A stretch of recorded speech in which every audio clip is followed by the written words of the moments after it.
Maintaining a Bentley is one of those things that sounds glamorous from the outside but feels very different when you're the one paying the bills. And it's in this world of quiet expenses and hidden responsibilities that the true cost of luxury reveals itself.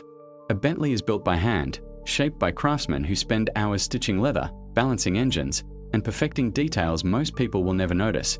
And that beauty comes with a price long after the day you drive it home. Compared to a Rolls-Royce, a Bentley often appears slightly more attainable, a luxury car for someone who wants power and presence without stepping into full chauffeur-style grandeur, yet the maintenance can be just as demanding. Rolls-Royce owners usually expect the highest level of service, and the brand delivers that with extreme care, but Bentley owners face many of the same realities: specialist mechanics, rare parts, and repairs that can't be done at the same shops most cars go to. Meanwhile, Aston Martin sits in a similar category of high-end British craftsmanship, but with a reputation for being slightly more temperamental, a car that rewards you with beauty and performance as long as you're willing to accept the upkeep costs that come with owning something engineered like a piece of art. What makes Bentley's maintenance story interesting is that it sits in the middle of these worlds, less formal than a Rolls-Royce, less fragile than certain Aston Martins, yet still carrying the expensive DNA of a hand-built luxury machine. Even the things that sound small aren't small at all.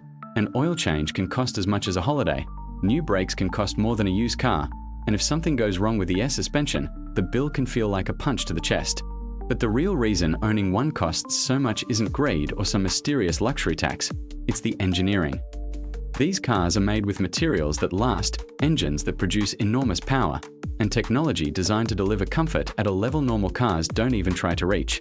Replacing one part usually means replacing several, calibrating everything, and having specialists make sure the car drives exactly how it was designed to. And that's the thing people forget.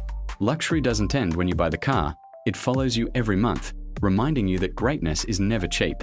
Rolls-Royce maintenance can be even higher because the brand builds their cars to a level that feels almost royal, and the ownership experience includes services that feel more like a private membership than a car appointment.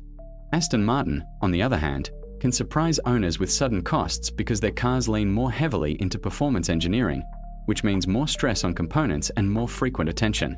But Bentley lives in an interesting middle ground where the maintenance is expensive, yes, but predictable, steady, almost like a subscription to a lifestyle rather than an unpredictable nightmare.